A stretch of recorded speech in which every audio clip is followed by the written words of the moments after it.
O tema de hoje é Jesus, Sol e Luz do Mundo.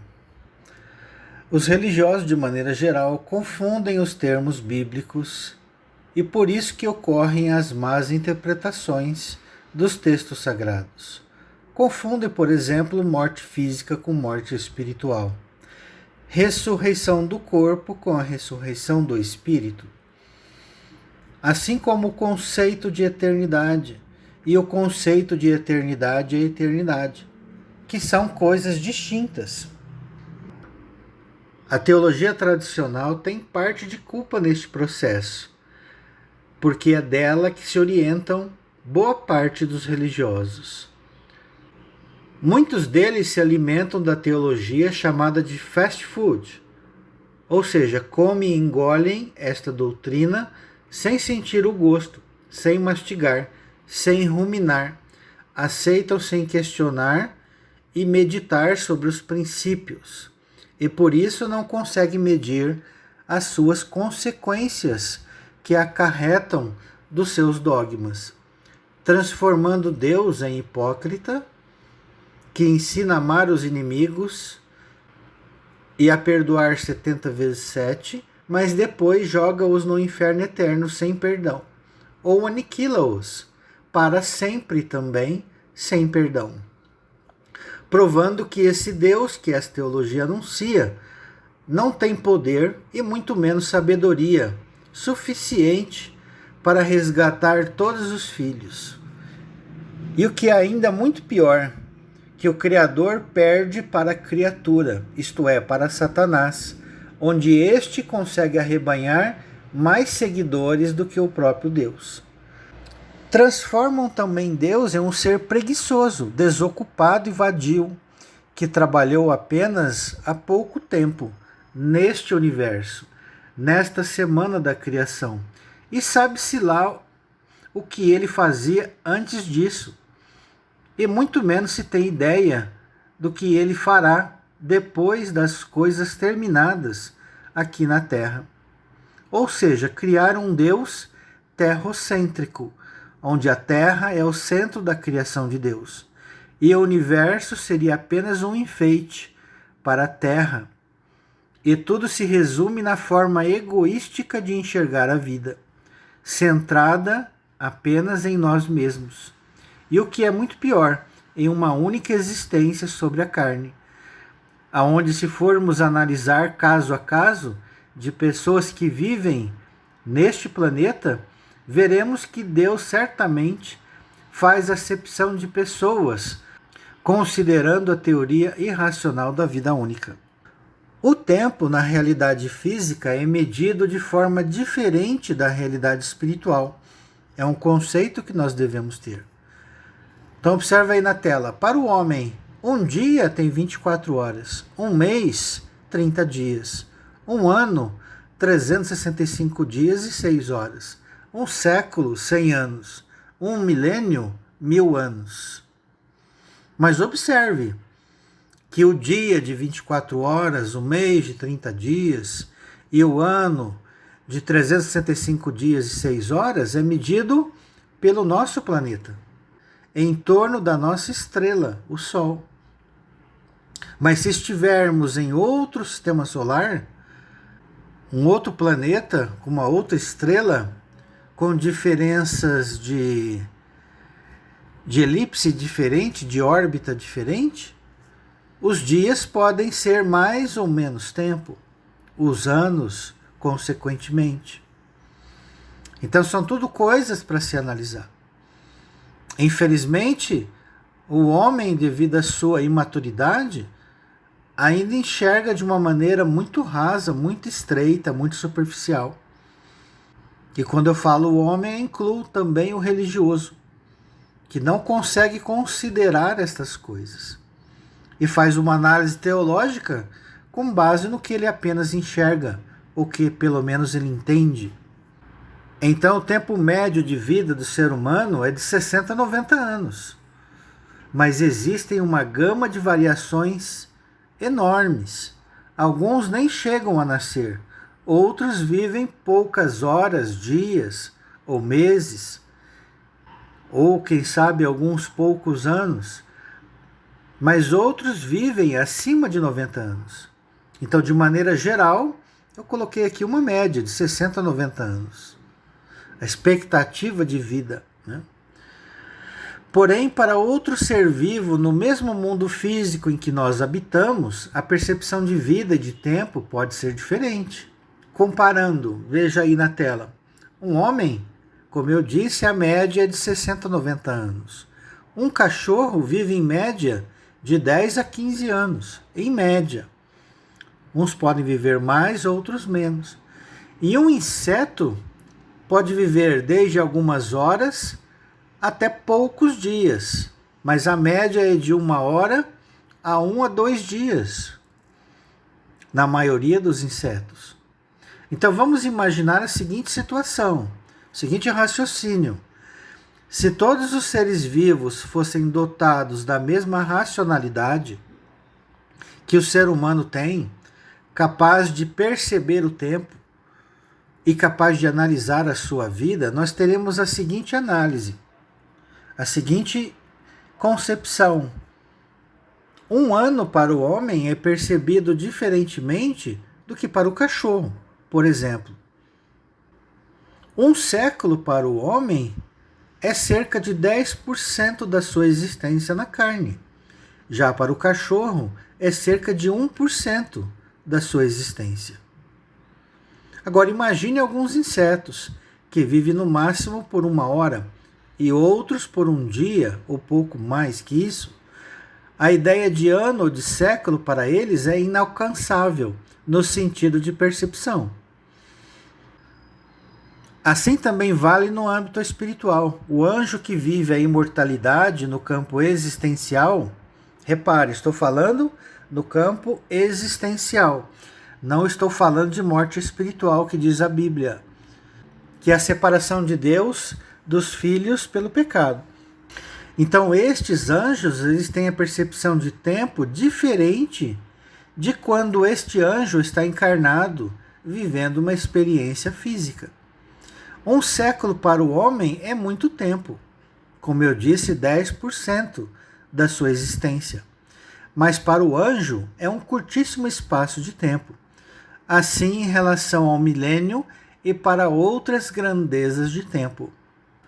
As várias existências que esse anjo tem sobre a matéria, sobre a carne, e contando ainda um hiato de tempo que existe entre uma existência e outra na carne, representam para ele como os anos representam para a nossa vida na carne como homem.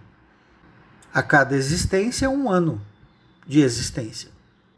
Assim também algumas leis físicas são totalmente desconhecidas ao homem, porque ele não tem ideia nem como mensurá-las. Por exemplo, o nosso planeta Terra completa uma volta em torno da sua estrela, isto é, o Sol, a cada 365 dias e 6 horas.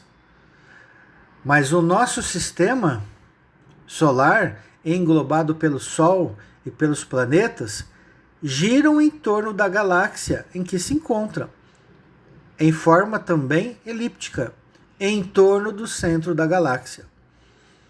Não temos nem ideia de quanto tempo isso se processa, mas que é um fato coerente e racional, certamente é. Agora imagine as leis espirituais. Quanto complexas são para o homem, que só enxerga as coisas do mundo físico. Temos ainda poucas informações a respeito do mundo espiritual. E mesmo estas poucas coisas que nós conhecemos são descartadas por boa parte dos religiosos, ainda muito apegados à vida na carne, como, por exemplo, a nossa pré-existência. As múltiplas existências sobre a carne e pelo qual passa o nosso espírito e alma, suas consequências temporais em relação às bênçãos e maldições, e a vida em outros orbes planetários, e sua total solidariedade da criação em torno dos propósitos divinos. Os mundos habitados no universo não são independentes, mas eles interagem com outros mundos, mesmo sem o saberem, mesmo sem se darem conta desse processo. Vivemos essa disparidade de entendimento até entre os seres humanos. Um bebê não tem ideia de tempo, não sabe definir dia, nem mês, nem ano. As crianças, por sua vez, sabem o que é dia, mas entende pouco sobre mês e quase nada sobre ano. E assim por diante, indo até a fase adulta. E mesmo na fase adulta nós temos a velhice, onde mesmo assim se tem ideia de tempo diferenciada pela maturidade de cada pessoa, pela vivência de cada pessoa. E vemos isso guardadas as devidas proporções no meio religioso. Há pessoas que compreendem melhor a eternidade que outros, e em relação à criação de Deus. Quanto mais infantis espiritualmente forem esses religiosos, mais restritos serão em relação à criação de Deus, e a enxergarem apenas a vida na Terra, em nosso mundinho que enxergamos. E a maturidade espiritual não é medida pelo cargo religioso que ocupam. Um simples membro de uma congregação pode ter mais maturidade que os principais cargos religiosos, como pastor, rabino, bispo, apóstolo, missionário, etc. Não se mede maturidade espiritual por posição eclesiástica, mas pela percepção que a pessoa tem sobre as leis físicas e sobre as leis espirituais. Na Escritura temos a mesma problemática de percepção de tempo, usando a palavra olam em hebraico e aion no grego. Ambos significam um longo período de tempo indeterminado. Então, uma semana da criação representa um olam semanal. Mas quanto tempo isso representa? Aproximadamente 7.000 anos. Não quer dizer que seja um número exato, mas é uma forma de entender os tempos determinados pelo Eterno. E a vida do homem sobre a carne é representada em um dia. E podemos também dizer que a vida do homem sobre a carne é um olam, só que é um tempo diferente. Em vez de ser 7.000 anos, ele varia até 120 anos, aproximadamente, dependendo do tempo que Deus determinou para cada pessoa. Então esse dia que é para o homem, olha aqui Jó capítulo 14, verso 1. O homem nascido de mulher vive breve tempo, cheio de inquietação. Nasce como a flor e murcha, foge como a sombra e não permanece. Então ele compara a vida do homem como uma flor. Continuando o verso 3. E sobre tal homem abre os olhos e o fazes entrar em juízo contigo? Quem da imundícia poderá tirar coisa pura? Ninguém. Visto que os seus dias estão contados. Contigo está o número dos seus meses. Tu ao homem puseste limites, além dos quais não passará. Então o homem de carne e sangue, assim como dos animais, como das plantas, dos peixes, das aves, existe um limite sobre a terra. Como a gente vê lá em Isaías 65 e 66, no novo céu e nova terra, morrer aos 100 anos será ainda jovem. Mas mesmo assim há um limite para o homem de carne e sangue. Ele jamais vai ter a vida eterna sobre a terra num corpo de carne e sangue. Nem as aves, nem os animais, ninguém. O salmista diz: qual é o homem que pode livrar da sepultura? Das garras da sepultura? Ninguém. Então Deus colocou limites ao homem, da qual ele não passará. Todos passarão pela morte física, inexorável. É uma lei natural, uma lei eterna, criada pelo próprio Deus. Vamos ver Salmo 144, verso 4. O homem é como um sopro, os seus dias como a sombra que passa. Observe a sombra de uma pessoa. Ela vai passando rapidamente. Assim é a vida do homem. A vida do homem é vã, é vaidade. Lembra lá da palavra Abel? Abel quer dizer sopro, vapor, vaidade, vã. Então a vida do homem sobre a carne é rápida, é breve. É como um vapor que logo passa. A sombra que logo passa. Vamos agora para o Salmo 90, verso 1. Oração de Moisés, homem de Deus. Senhor, tu tens sido o nosso refúgio de geração em geração. Antes que os montes nascessem e se formassem a terra e o mundo, de eternidade a eternidade, tu és Deus, de Olã a Diolã. Então observe como o salmista, ele desmembra a eternidade em Olãs. De Olã a Diolã, tu és Deus. Um Deus que governa e um Deus que trabalha, que cria de eternidade a eternidade. Esta é a função de Deus. Nós não podemos colocar Deus numa caixinha. Falar que ele só trabalhou 7.000 anos. Falar que ele só fez a terra. É um absurdo isso. Um absurdo sem tamanho. Verso 3. Tu reduzes o homem ao pó e dizes, tornai filho dos homens. Aqui essa palavra tornai no hebraico aqui é a palavra chuve. Então a tradução mais correta ficaria assim.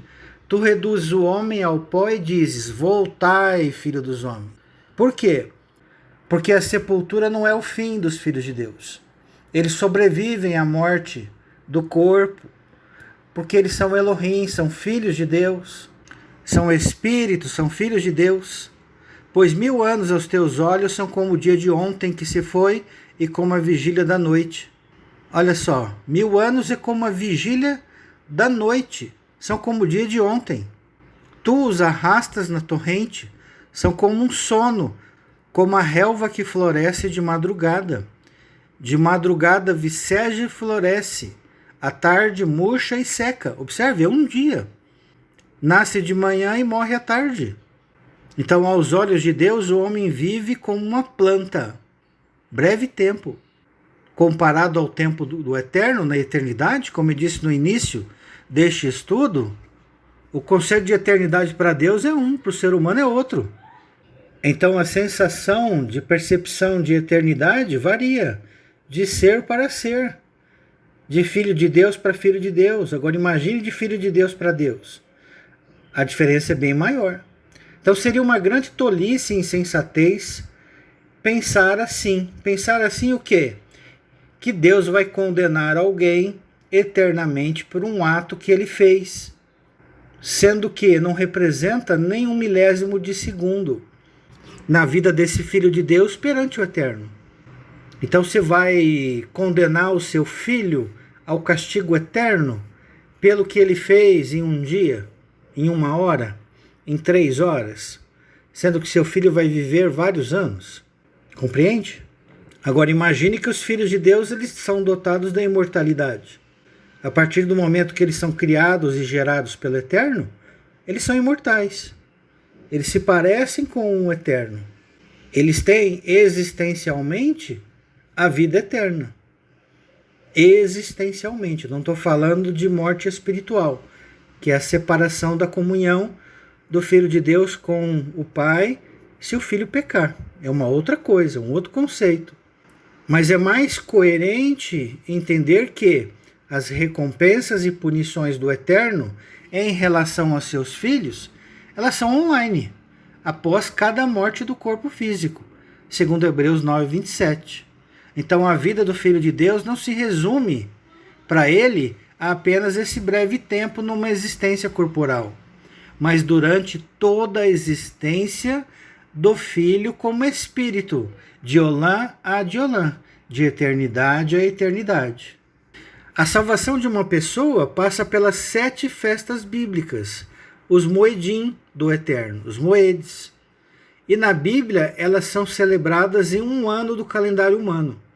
Mas isso é uma sombra para o cumprimento em cada pessoa. É variável, pois a conversão da pessoa se dá na Páscoa e se consuma até tabernáculo, onde Deus faz morada dentro de cada pessoa. E ela pode demorar uma vida na carne ou pode demorar várias existências. Lembrando que é Deus quem desperta as almas para a verdade. Assim também o novo céu e a nova terra que o nosso planeta passa é por um determinado ciclo de tempo e que se repetirá até que todos estejam salvos e o reino de Deus seja finalmente implantado sobre a terra.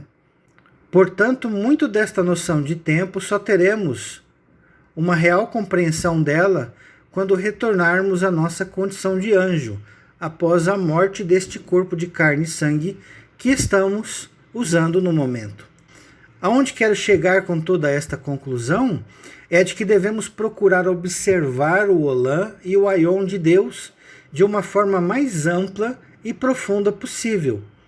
Talvez, mesmo aqui na carne, não tenhamos todo o entendimento dela, mas é o nosso dever procurar compreendê-la, se quisermos entender com mais clareza os propósitos e os tempos determinados de Deus. Não sejamos simplórios no entendimento, como faz de maneira quase que total a teologia tradicional, colocando Deus dentro de um limite de tempo que conseguimos enxergar. Certamente Deus é infinitamente maior do que a nossa compreensão. E neste estudo vamos falar de Jesus, o sol e a luz do mundo, onde ele recebe o poder de representar Deus na terra, por um Olam, e ele prometeu estar conosco até a consumação deste Olam. Então, quanto tempo é um Olam? Depende do referencial, dependendo do que nós estamos falando. Então, a missão de Jesus sobre a terra, quanto que é um Olam? É isso que iremos ver no estudo deste vídeo. Por que Deus enviou o sol ao abismo? Jeremias capítulo 4, verso 23. Olhei para a terra, e ela sem forma e vazia. Tohu vabohu, em hebraico. Então estava sem forma a terra, e para os céus e não tinham luz. Observe aqui que é um paralelo lá com Gênesis capítulo 1. Daqui a pouco eu vou ler Gênesis capítulo 1, em relação a esta passagem. Olhei para os montes e eis que tremiam, e todos os outeiros estremeciam. Olhei, e eis que não havia homem nenhum, e todas as aves dos céus haviam fugido. Exatamente como Adão e Eva, quando se esconderam da face de Deus, quando pecaram ao comer do fruto da árvore do conhecimento do bem e do mal. Vamos para Isaías 60, verso 1. Dispõe-te, resplandece, porque vem a tua luz, e a glória do Senhor nasce sobre ti. Porque eis que as trevas cobrem a terra, e a escuridão os povos, mas sobre ti aparece resplendente o Senhor, e a sua glória se vê sobre ti. As nações se encaminham para a tua luz, e os reis para o resplendor que te nasceu. Levanta em redor os olhos e vê. Todos estes se ajuntam e vêm ter contigo. Teus filhos chegam de longe, e tuas filhas são trazidas nos braços. Isaías 59, verso 7. Os seus pés correm para o mal, são velozes para derramar o sangue inocente. Os seus pensamentos são pensamentos de iniquidade. Nos seus caminhos há desolação e abatimento.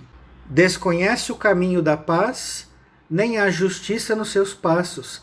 Fizeram para si veredas tortuosas. Quem anda por elas não conhece a paz. Por isso está longe de nós o juízo, e a justiça não nos alcança. Esperamos pela luz, e eis que há só trevas, pelo resplendor, mas andamos na escuridão.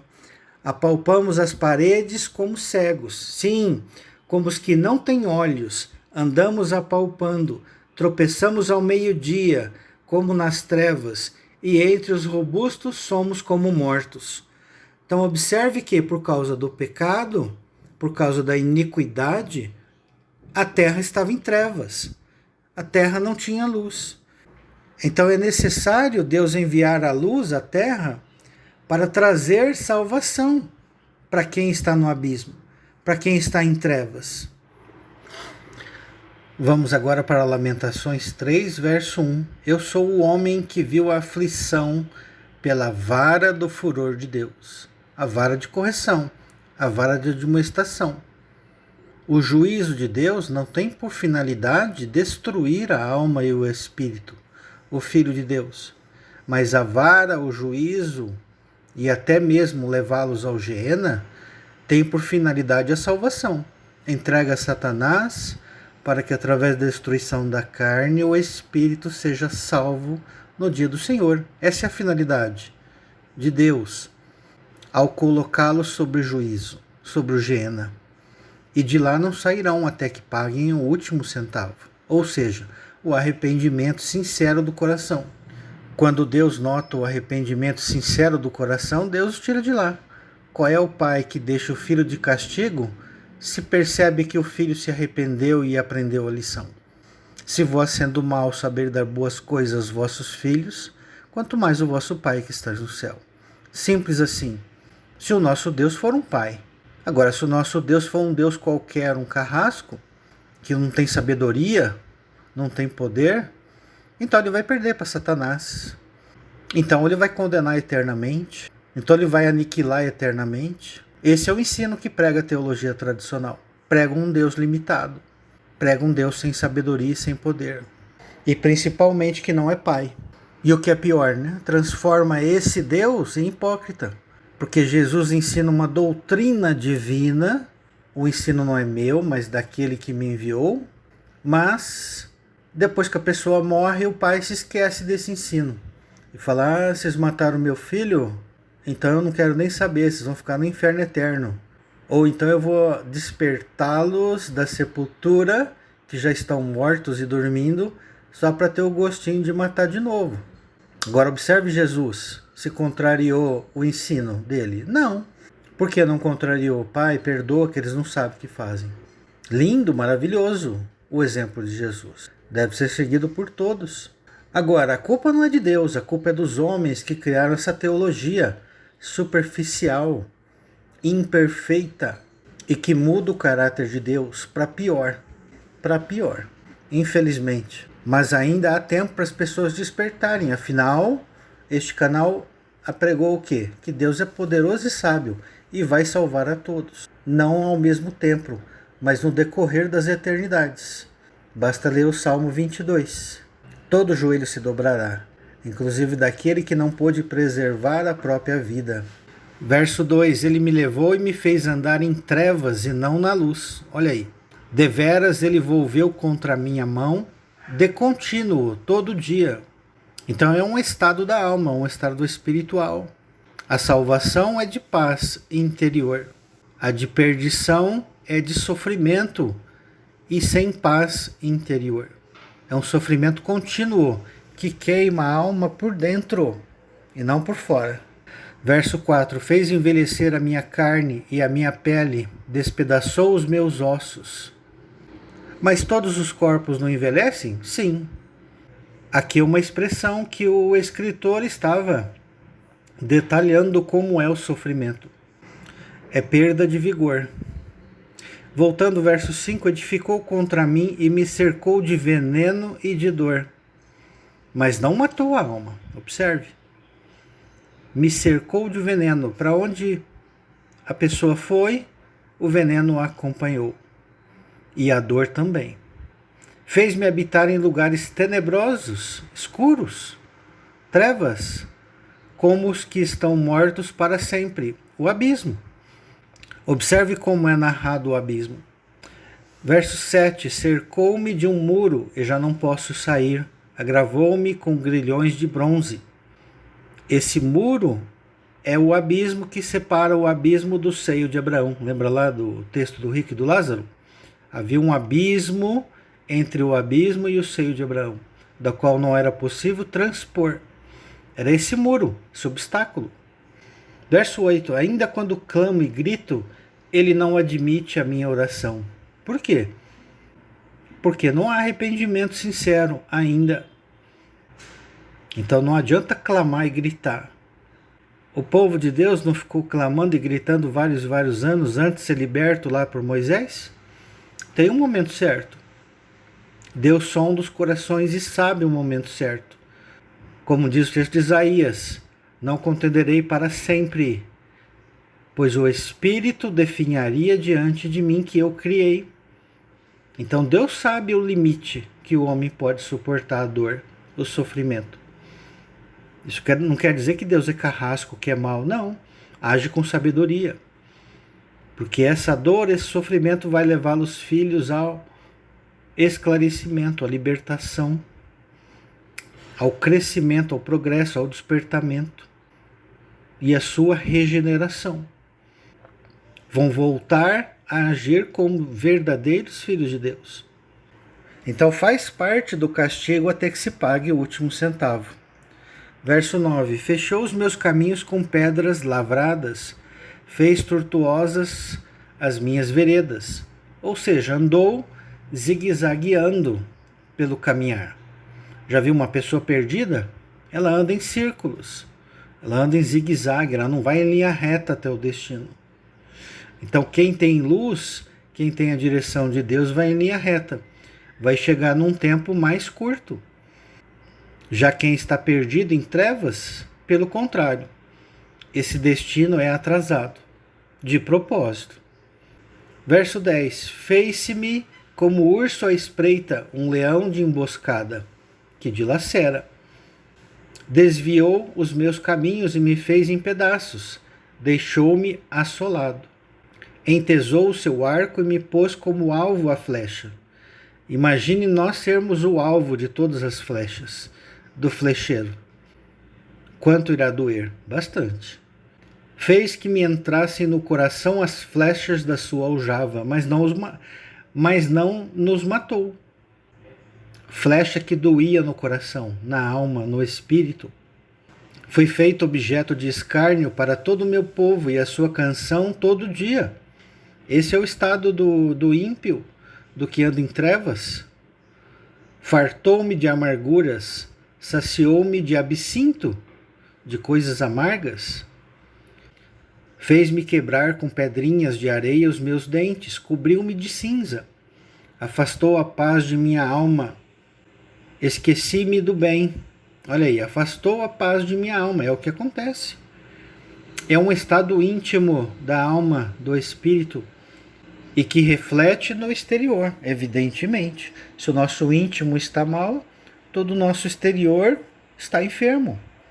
Então disse eu: já pereceu a minha glória, como também a minha esperança no Senhor. Lembra-te da minha aflição e do meu pranto, do absinto e do veneno. Minha alma continuamente os recorda e se abate dentro de mim. Quero trazer à memória o que me pode dar esperança. Mas há uma esperança, observe bem, há uma esperança. As misericórdias do Senhor são as causas de não sermos consumidos, porque as suas misericórdias não têm fim. Qual é a nossa esperança? A misericórdia de Deus. Basta um gesto nosso de arrependimento e imediatamente as misericórdias de Deus nos envolvem, nos abraçam e se renovam a cada manhã. Grande é a tua fidelidade. A cada amanhecer, ressuscitamos da noite anterior, não é isso? Nosso corpo adormece e recobra a consciência no dia seguinte. É um tipo de ressurreição. E as misericórdias se renovam a cada manhã. Ainda que eu morra, viverei. Ainda que eu esteja perdido no Geena, há esperança. Porque Deus tira de lá aquele que paga o último centavo. Há esperança para a árvore. Ainda que seu tronco morrer, ao cheiro das águas brotará. Magnífico. Verso 24. A minha porção é o Senhor, diz a minha alma, portanto esperarei nele. Bom é o Senhor para os que esperam por ele, para a alma que o busca, evidentemente. Mas mesmo aqueles que estão no Geena, Deus não esquece deles. Lembra da parábola do filho pródigo? Quem viu de longe o filho pródigo voltando? O pai. Por quê? Porque estava esperando. Não só porque é onisciente, não só porque é poderoso, mas também porque ama o perdido. Verso 26. Bom é aguardar a salvação do Senhor, e isto em silêncio. Bom é para o homem suportar o jugo na sua mocidade. Assente-se solitário e fique em silêncio, porquanto esse jugo Deus pôs sobre ele. Põe a boca no pó, talvez ainda haja esperança. Dê a face ao que o fere, farte-se de afronta. Essa é a nossa conduta, não vingar-se. Então dê a face ao que o fere, fartem-se de afronta. O Senhor não rejeitará para sempre. Glória a Deus, que assim o é. Pois, ainda que entristeça alguém, usará de compaixão, segundo a grandeza das suas misericórdias. Glórias a Deus, porque não aflige nem entristece de bom grado os filhos dos homens. pisar debaixo dos pés a todos os presos da terra, perverter o direito do homem perante o Altíssimo, subverter ao homem no seu pleito, não o veria o Senhor? Quem é aquele que diz e assim acontece, quando o Senhor não o mande? Acaso não procede do Altíssimo tanto o mal como o bem? É um conceito que o cristianismo não entende. Isaías 45:7, Deus faz o bem e cria o mal. Devemos entender esse processo do mal. Deus utiliza o mal como veículo de salvação. Deus utiliza o castigo para corrigir um filho, como um pai sábio faz com os filhos rebeldes, desobedientes. Por que, pois, se queixa o homem vivente? Queixe-se cada um dos seus próprios pecados. Porque cada pecado tem as suas consequências, igual a criança que faz arte. Esquadrinhemos os nossos caminhos, provemo-los e voltemos para o Senhor, se arrepender. Levantemos o coração juntamente com as mãos para Deus nos céus, dizendo: nós prevaricamos e fomos rebeldes, e tu não nos perdoaste. Cobriste-nos de ira e nos perseguiste, e sem piedade nos mataste. De nuvens te encobriste, para que não passe a nossa oração. Como cisco refúgio nos puseste no meio dos povos. Todos nossos inimigos abriram contra nós a boca. Sobre nós vieram o temor e a cova, a assolação e a ruína. Dos meus olhos se derramam torrentes de águas, por causa da destruição da filha do meu povo. Os meus olhos choram, não cessam, e não há descanso, até que o Senhor atenda e veja lá do céu. Olha que tremendo texto. Os meus olhos entristecem a minha alma, por causa de todas as filhas da minha cidade. Caçaram-me como se eu fosse ave, e os que sem motivo são meus inimigos. Para me destruírem, lançarem-me na cova e atiram pedras sobre mim. Águas correram sobre a minha cabeça. Então disse: estou perdido. Da mais profunda cova, Senhor, invoquei o teu nome. Ouviste a minha voz. Não escondas o ouvido aos meus lamentos, ao meu clamor. De mim te aproximaste no dia em que eu te invoquei. Disseste: não temas. Pleiteaste, Senhor, a causa da minha alma. Remiste a minha vida. Viste, Senhor, a injustiça que me fizeram. Julga a minha causa. Viste a sua vingança toda, todos os seus pensamentos contra mim. Ouviste as suas afrontas, Senhor, todos os seus pensamentos contra mim. As acusações dos meus adversários e o seu murmurar contra mim o dia todo. Observa-os quando se assentam e quando se levantam. Eu sou objeto da sua canção. Tu lhe darás a paga, Senhor, segundo as obras das suas mãos. Tu lhes darás cegueira de coração, a sua maldição imporás sobre eles. Na tua ira os perseguirás, e eles serão eliminados de debaixo dos céus do Senhor. Aonde que é os céus do Senhor? É onde Deus habita, o mundo espiritual. E eles serão eliminados da onde? Da terra. Eles vão morrer na carne, não vão? Mas isso vai aniquilá-los para sempre? Não. Eles continuarão suas vidas no mundo espiritual. E Deus, posteriormente, poderá fazê-los voltar à carne, dando uma nova oportunidade de arrependimento, para ver se aprenderam a lição.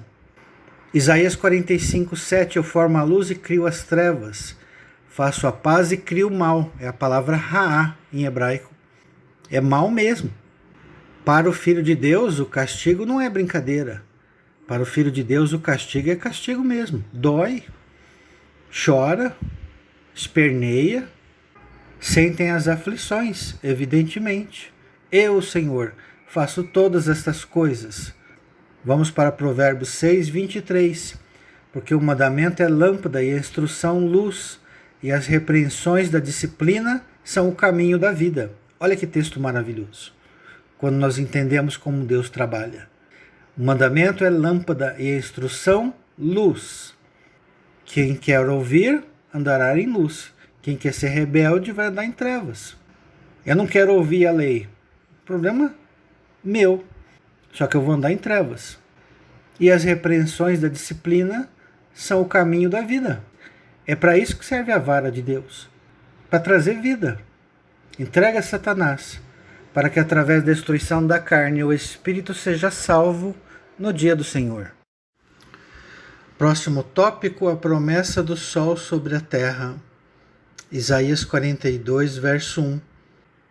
Eis aqui o meu servo, a quem sustenho, o meu escolhido, em quem a minha alma se compraz.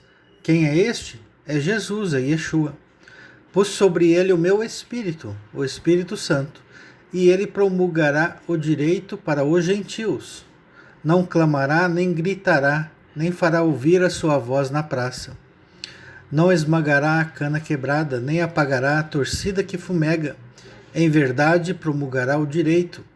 Não desanimará, nem se quebrará, até que ponha na terra o direito, no dia do jubileu, quando toda a morte será aniquilada do planeta Terra, morte espiritual.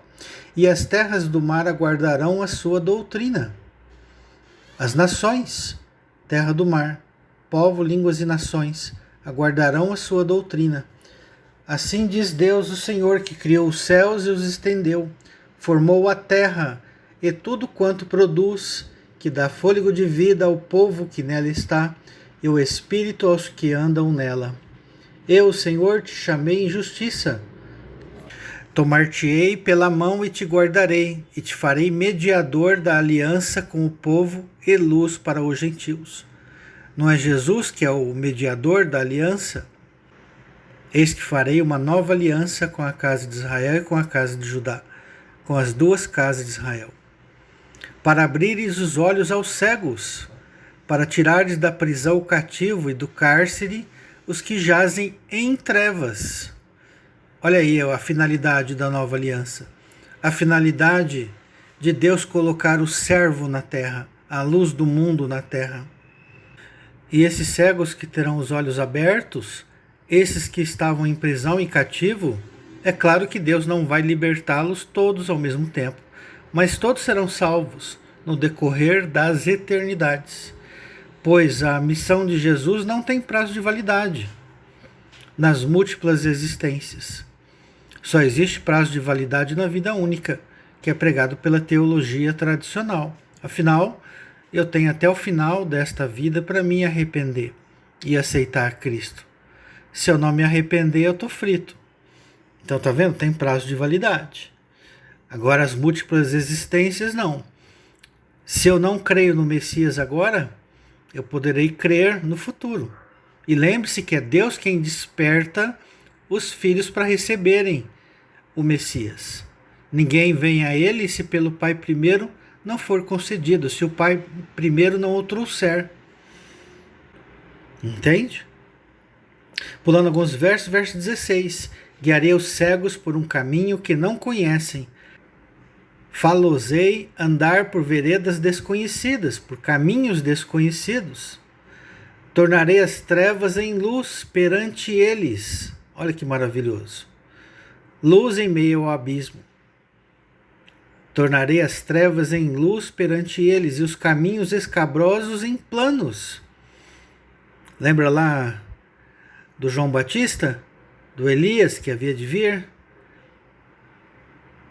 Que preparou o caminho de Jesus, transformando as terras em terrenos planos? Estas coisas lhes farei e jamais os desampararei. Vamos agora para um outro texto bem conhecido, Isaías capítulo 9, verso 1. Mas para a terra que estava aflita não continuará a obscuridade. Olha aí as trevas. Deus nos primeiros tempos, tornou desprezível a terra de Zebulon e a terra de Naftali, mas nos últimos tornará glorioso o caminho do mar, além do Jordão, a Galileia dos gentios. Aonde que Jesus passou o seu ministério? A maior parte do tempo, lá na Galileia dos gentios, na terra de Zebulon e de Naftali. Verso 2, olha que tremendo. O povo que andava em trevas viu grande luz, e aos que viviam na região da sombra da morte. Então, o povo que andava em trevas viu a grande luz, o Messias, a luz do mundo. E eles que viviam na sombra da morte, ou seja, estavam mortos em delitos e pecados, na morte espiritual, resplandeceu-lhes a luz. Tens multiplicado este povo, a alegria lhe aumentaste. Alegrem-se eles diante de ti, como se alegram na ceifa e como exultam quando repartem os despojos. Porque tu quebraste o jugo que pesava sobre eles, a vara que lhes feria os ombros e o cetro do seu opressor, como no dia dos midianitas. Porque toda bota com que anda o guerreiro no tumulto da batalha e toda veste revolvida em sangue serão queimadas, servirão de pasto ao fogo.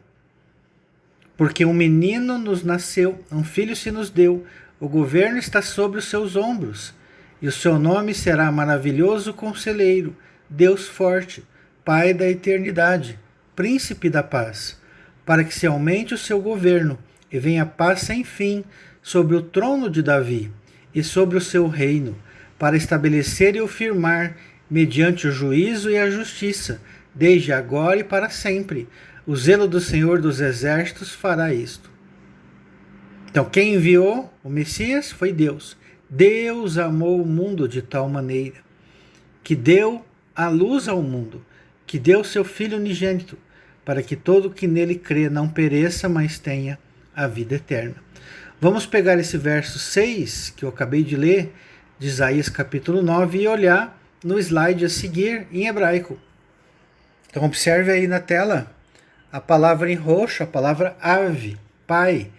Em vermelho nós temos a palavra ad, que significa até, enquanto, eterno. Temos em marrom a palavra El Gibor. El significa Deus e Gibor significa forte. E finalmente em verde temos a expressão Sar Shalom. Sar é príncipe, Shalom significa paz ou plenitude. Então nós temos aí a frase Deus forte, Pai da eternidade, Príncipe da paz. Então nós temos Ave, Ad, o Pai eterno, ou Pai até que, olha que interessante. E a gente vai ver que é exatamente isso que significa, Pai até que. É um erro entender isto eterno absoluto. Lembra do início deste vídeo, onde eu falo que cada pessoa tem uma percepção diferente da palavra eternidade? Então, quanto tempo Jesus vai governar e reinar sobre a terra? Tem uma data estipulada. A gente vai ver isso neste estudo. Temos aí El Gibor, que é Deus forte, e temos Sar Shalom, que é príncipe da paz ou príncipe da plenitude. Eu queria colocar aí na tela também a definição de Strong dessa palavra ad, que é até, enquanto, eterno. Então olha aí na tela, está em inglês, vocês podem pausar o vídeo e podem fazer as devidas traduções. E vocês vão perceber que é exatamente isto que significa. Então tem o Strong 5704, que é até que, enquanto, e temos em Strong a palavra 5703, que é o slide a seguir, que eu estou mostrando agora, que é perpetuidade, eterno. Mas lembre-se, nós não podemos olhar eterno de ad eterno, de olam ad olam. Então essa palavra ad significa tanto quanto, até que, enquanto, ou eterno, perpétuo, mas com um asterisco, até que. Vamos pegar uma passagem que tem a palavra ad para os irmãos terem uma ideia. Malaquias 1,4, olha aí na tela o slide. Se Edom diz, fomos destruídos, porém tornaremos a edificar as ruínas. Então diz o Senhor dos Exércitos, eles edificarão, mas eu destruirei. E Edom será chamado terra de perversidade, povo contra quem o Senhor está irado para sempre. Então observe aí as palavras em vermelho e em roxo. A palavra em vermelho é ad, até, enquanto, eterno. E temos em roxo a palavra olam, que quem já acompanha esse canal sabe que é um longo período de tempo indeterminado e que muitas traduções colocam também como eterno. Mas o que é um Olam? Depende do referencial. Depende daquilo que nós estamos falando. Olam, no sentido literal do termo, é um longo período de tempo indeterminado. O mesmo significado da palavra aion no grego. Então, Olam no hebraico e aion no grego tem o mesmo significado. Então, o Senhor vai estar irado até quando? Para sempre, sempre, sempre? Não. Por quê? Exatamente porque nós podemos pagar o último centavo. Todos serão salvos. Então Deus não pode ficar irado para sempre. Isso está em acordo com Isaías.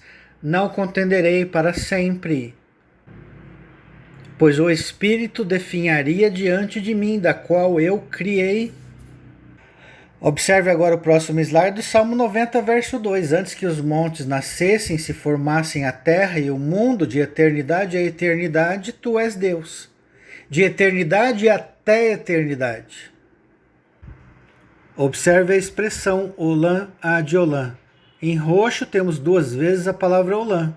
E em vermelho nós temos a palavrinha ad, enquanto até eternidade. Então observe como muda totalmente o nosso entendimento quando nós temos conhecimento do significado de cada palavra no próprio hebraico. Vamos para Malaquias 4, verso 1. Pois eis que vem o dia e arde como fornalha. Todos os soberbos e todos os que cometem perversidade serão como restolho. O dia que vem os abrasará, diz o Senhor dos Exércitos, de sorte que não lhes deixará nem raiz nem ramo. Mas para vós outros que temeis o meu nome, nascerá o sol da justiça. Yeshua, a luz do mundo, o sol, trazendo o quê? Salvação nas suas asas. Saireis e saltareis como bezerros soltos da estrebaria. Pisarei os perversos, porque se farão cinzas debaixo das plantas de vossos pés. Todos os inimigos perversos serão colocados debaixo dos seus pés. Domínio. Yeshua terá domínio sobre eles. Naquele dia que preparei, diz o Senhor dos Exércitos. Lembrai-vos da lei de Moisés, meu servo, o qual lhe prescrevi em Horebe, para todo Israel, a saber, estatutos e juízos. Eis que eu vos enviarei o profeta Elias. Não é um espírito de Elias, não é um espírito qualquer, não é um profeta qualquer, é o próprio Elias. Eis que eu vos enviarei o profeta Elias. Já mostrei em estudos anteriores o original hebraico. Está Hanavi, o profeta Elias. Artigo definido. Não é um profeta qualquer. Antes que venha o grande e terrível dia do Senhor, ele converterá o coração dos pais aos filhos e o coração dos filhos a seus pais, para que eu não venha e fira a terra com maldição.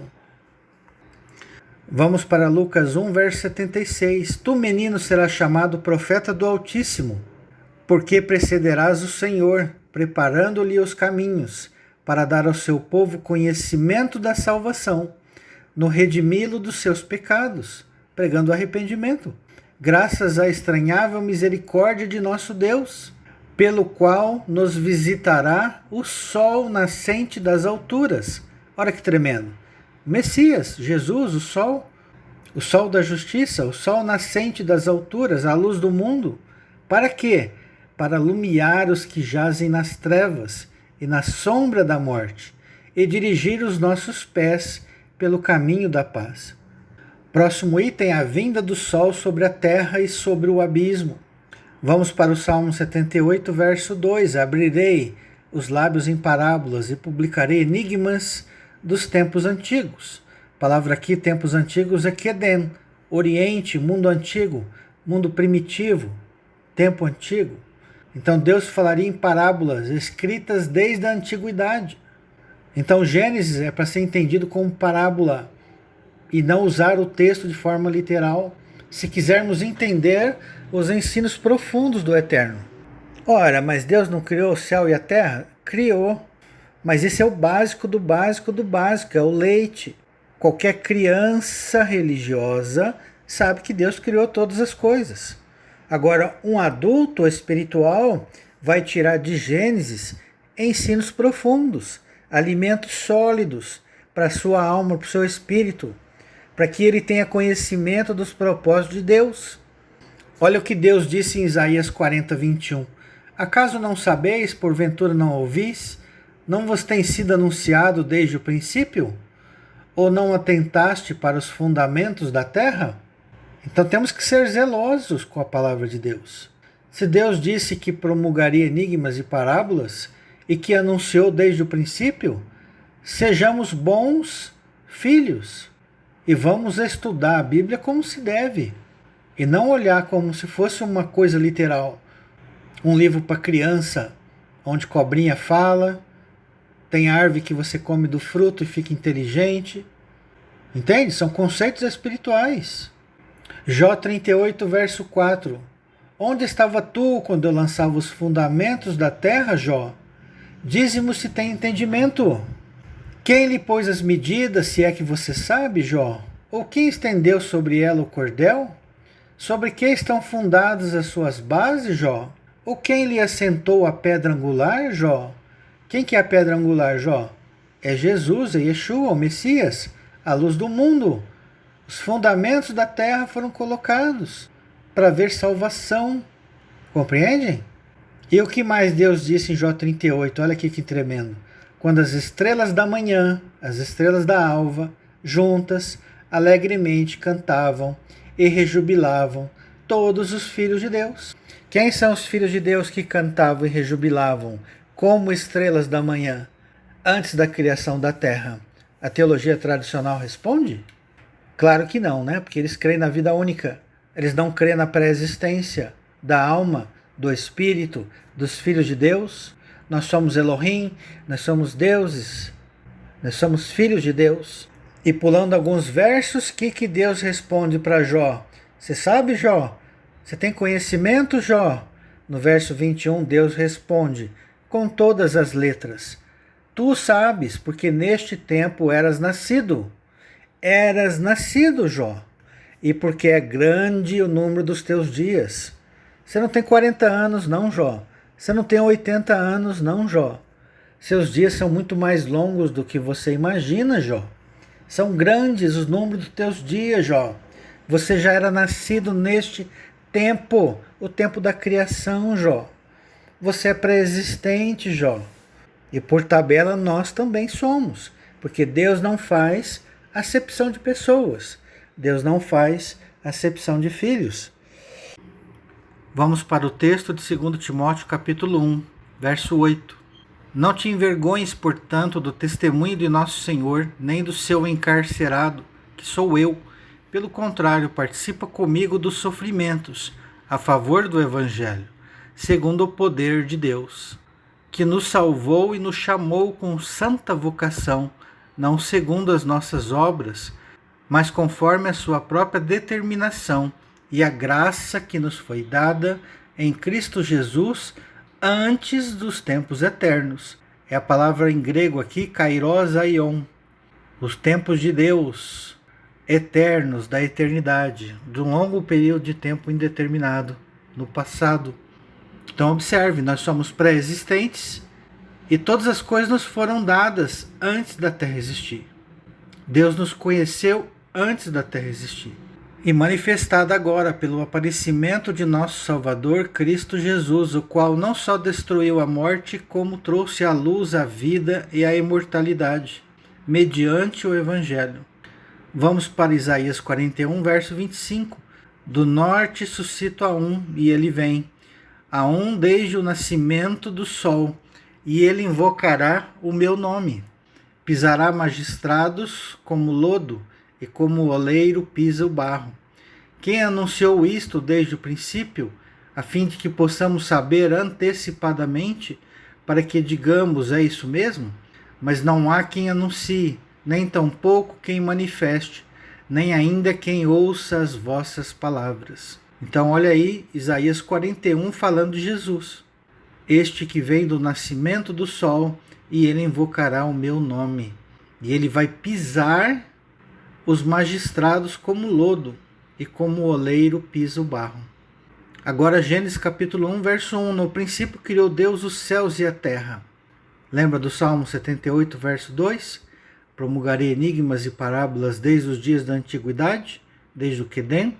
Então vamos olhar desta forma Gênesis capítulo 1. A terra, porém, estava sem forma e vazia. Torru vaborru. Lembra lá de Jeremias capítulo 4? Havia a mesma expressão, sem forma e vazia, e não havia luz. Aqui em Gênesis 1 a mesma coisa. A terra, porém, estava sem forma e vazia. Havia trevas sobre a face do abismo, e o Espírito de Deus pairava por sobre as águas, por sobre as nações. E esse abismo haviam o quê? Os mortos espirituais. Por isso é que Deus colocou a luz no mundo, para que houvesse salvação, para tirar as pessoas do abismo, das trevas, e trouxessem para a maravilhosa luz. Verso 3. Disse Deus, haja luz e houve luz. Momento em que o Pai coloca o Filho na terra. Haja luz e houve luz. E viu Deus que a luz era boa, e fez separação entre luz e trevas. Chamou Deus a luz dia e a trevas noite. Houve tarde e manhã o primeiro dia. Primeiro ato criativo de Deus. Depois de colocar toda a vida na terra, foi colocar o Messias, para que ele fosse o meio pelo qual os homens pudessem ser salvos, o caminho. E disse Deus, haja firmamento no meio das águas, e separação entre nações e nações, entre águas e águas, entre povos e entre povos. Fez, pois, Deus o firmamento e separação entre as águas, debaixo do firmamento, debaixo do céu, ou seja, as nações do mundo físico, e as águas sobre o firmamento. Ou seja, no mundo espiritual também existem povos, línguas e nações. Assim como cá é lá. Aliás, o mundo de cá é uma pálida cópia do mundo de lá. O mundo que pré-existe. O mundo espiritual. E assim se fez. E chamou Deus ao firmamento céus, houve tarde e manhã o segundo dia. Disse também Deus, ajunte-se as águas debaixo dos céus num só lugar, e apareça porção seca. Deus estava criando a partir deste momento, com o chamado de Abraão, a terra de Israel. Então todo o capítulo 1 de Gênesis é uma parábola, um resumo dos 7.000 anos da terra, de um olã semanal. E assim se fez. A porção seca chamou Deus terra, ou seja, Israel, e ao ajuntamento das águas, mares, povo, línguas e nações. E viu Deus que isso era bom. Agora, o paralelo da criação de Gênesis 1 está em João capítulo 1, no Evangelho de João. No princípio era o Verbo, e o Verbo estava com Deus, e o Verbo era Deus. Ele estava no princípio com Deus. Então nós sabemos que Jesus é o representante do Eterno. Então é por isso que o evangelista João utiliza essa expressão de que o Verbo estava com Deus e o Verbo era Deus. Ele estava no princípio com Deus.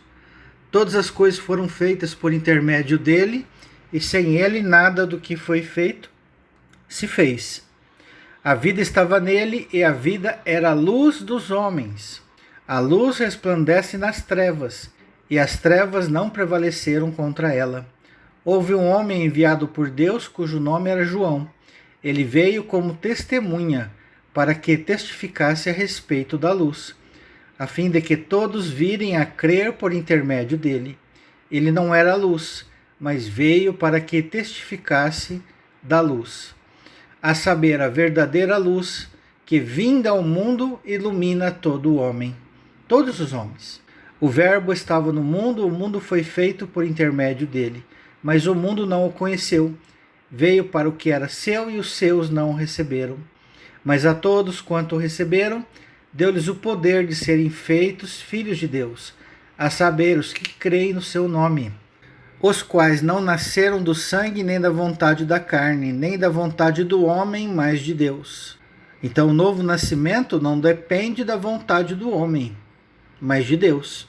É Deus que desperta as pessoas os filhos de Deus para Jesus. Vou retornar a repetir. Ninguém vem a Jesus se pelo Pai primeiro não foi concedido. Ninguém vem a Jesus se o Pai primeiro não o trouxer. Então é dom de Deus. Lembra lá de Efésios capítulo 2? Dom de Deus. E o Verbo se fez carne e habitou entre nós, cheio de graça e de verdade. E vimos a sua glória, glória como do unigênito do Pai. Então nós somos Elohim, assim como Jesus é Elohim. Mas veja que além de Jesus ser Elohim, ele ainda estava revestido da autoridade divina, o que fazia com que a sua glória fosse muito maior. João testemunha a respeito dele e exclama: este é o de quem eu disse, o que vem depois de mim tem contudo a primazia, porquanto já existia antes de mim. Antes desse universo existir, Jesus já existia. Ele é o nosso irmão mais velho. Ele atingiu a plenitude da estatura do varão perfeito e foi escolhido dentre os anjos que chegaram à estatura do varão perfeito. Jesus, o Pai, o escolheu para ser um Messias na terra. Porque todos nós temos recebido da sua plenitude e graça sobre graça, porque a lei foi dada por intermédio de Moisés, e a graça e a verdade vieram por meio de Jesus Cristo. Ninguém jamais viu a Deus. O Deus unigênito que está no seio do Pai é quem o revelou. Nós só veremos a Deus quando nós chegarmos à estatura do varão perfeito. Enquanto estivermos com pecado, jamais veremos a Deus. No Sermão do Monte, Jesus, no capítulo 5, disse que os limpos de coração veriam a Deus. Limpos de coração é sem pecado. Então, por ora, nós vemos quem? O representante. Jesus, o Messias. Como ele disse, quem vê a mim, vê o Pai. Mas lembre-se, nós não podemos usar só esse verso para afirmar que Jesus é Deus, como muitos da teologia tradicional afirmam. Muitos pastores afirmam, muitos bispos. Mas a gente não pode desconsiderar outros versos, como 1 Coríntios 8,6. Há um só Deus, vírgula, o Pai. Então a Trindade existe, mas é uma forma didática de Deus se revelar aos homens, como numa família. Pai, mãe e filho. O Pai é o Eterno, a mãe é o Espírito Santo. É uma palavra hebraica feminina, Ruar. E o Filho é o Messias. É Jesus, um anjo que foi escolhido como representante, ocupando o cargo de Filho unigênito, no qual ele vai devolver no final de todas as coisas. É o que vamos ver a seguir, a procuração do Messias antes da terra existir. Mateus 28:18, o texto diz: Jesus, aproximando-se, falou-lhes, dizendo: toda autoridade me foi dada no céu e na terra. Se Jesus fosse Deus, ele não precisaria receber toda a autoridade nos céus e na terra. Nos céus não é no universo, nos céus é o mundo espiritual da terra. Porque cada planeta tem o seu Messias.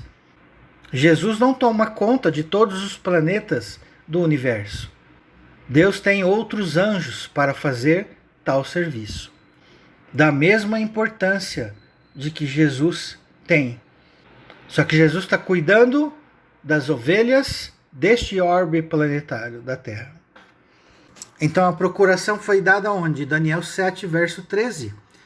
Eu estava olhando nas minhas visões da noite, e eis que vinha com as nuvens do céu, um como filho do homem, e dirigiu-se ao ancião de dias, e o fizeram chegar até ele.